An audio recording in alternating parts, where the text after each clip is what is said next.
Hey there, AmyK here, 50 at 50, number 26, and we got a good one today, a fun one, and I think that it's applicable to all of us. It's from Cecilia. She writes, "Hey AmyK, hello Cecilia.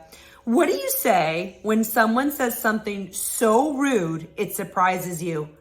Told ya it was gonna resonate. "A coworker told me I looked fat the other day." And yes, I've gained weight from the pandemic, but I didn't know how to respond. Cecilia, totally understandable. I went into the bathroom and cried, and then I got angry at myself for crying.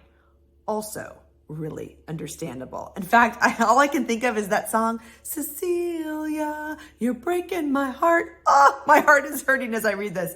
Any suggestions or magical phrases on how I can respond better the next time? Big hugs. Love your energy, Cecilia. Cecilia, I love your energy, first of all. Thank you for being vulnerable. Thank you for being candid and transparent and for writing in. So yes, for those of you who want me to answer your questions, support@shegetsit.com. I would be honored because this is the stuff that fires me up. I have got magical phrases for all of us because I really do think we've all had this happen to us. So I've got a couple magical phrases, back pocket, brilliant one-liners. You all know I'm a huge fan of magical phrases. And I want you to think about all of these because you'll decide which one is your tone, which one is your tenor, and which one fits a situation. So the first one is to just say, "That almost hurt my feelings. Did you mean to be so hurtful?" Or, "That almost hurt my feelings. Did you mean to be so mean?" Or, "That almost hurt my feelings. Did you mean to be so rude?" You pick the "did you mean to be" fill in the blank, but here's the magical part. It almost hurt my feelings. In other words, I'm not going to give my power away. I'm not going to give you the joy of taking my power from me. You don't have the ability to affect my internal state. I'm the one that has control over my internal state of being. So you're letting them know it was rude, but you're fine. You're not going to give your energy, your positive mojo away, but you're also going to put the onus of critical thinking back on them by saying, "Did you mean to be so mean? Did you mean to be so rude?" A second magical phrase that you can consider is taking the wind out of their sails by saying, "You're right," and walking away. So like, "Oh my God, AmyK, you look fat." "You're right," and walk away. They're like, okay, she clearly doesn't want to engage with me. The other version of this magical phrase is to say, "You're right. Really rude. You're right," and walk away. Now notice what I didn't say. I didn't say "but." Really rude, but you're right. Because you don't want to justify their behavior. So you're just like, "You're right. Really rude. You're right," and walk away. The third option for you to think about is how much you really want to engage. And if you want to put the critical thinking back on them at an even higher level, you can say, "I wasn't expecting you to say that. How are you hoping I respond to that?"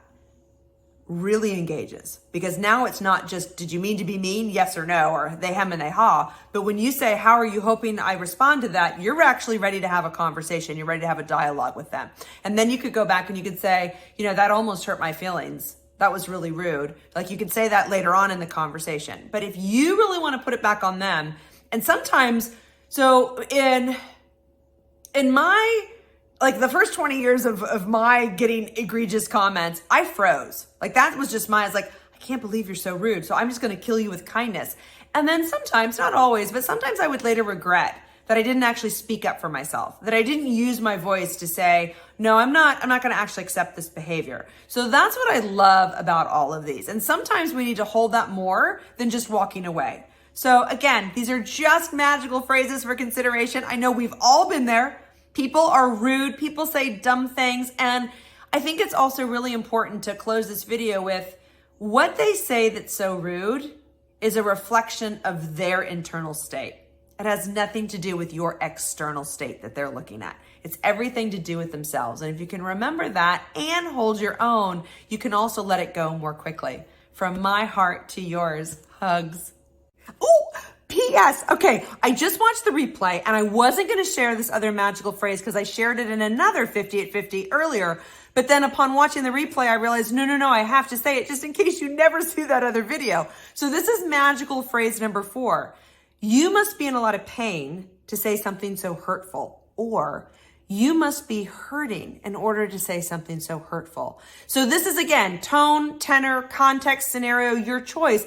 But this is an option for leaning in instead of like being, oh my God, I'm just going to draw a line that this is unacceptable. So if somebody says something rude or egregious, this is another option to lean in and connect by saying, you must be in a lot of pain to say something so hurtful. Or you must be hurting so much to say something so hurtful to me. And then that changes the outcome as well. So again, magical phrase number 4, find your voice, own your power, and choose what's best for you. From my heart to yours, hugs.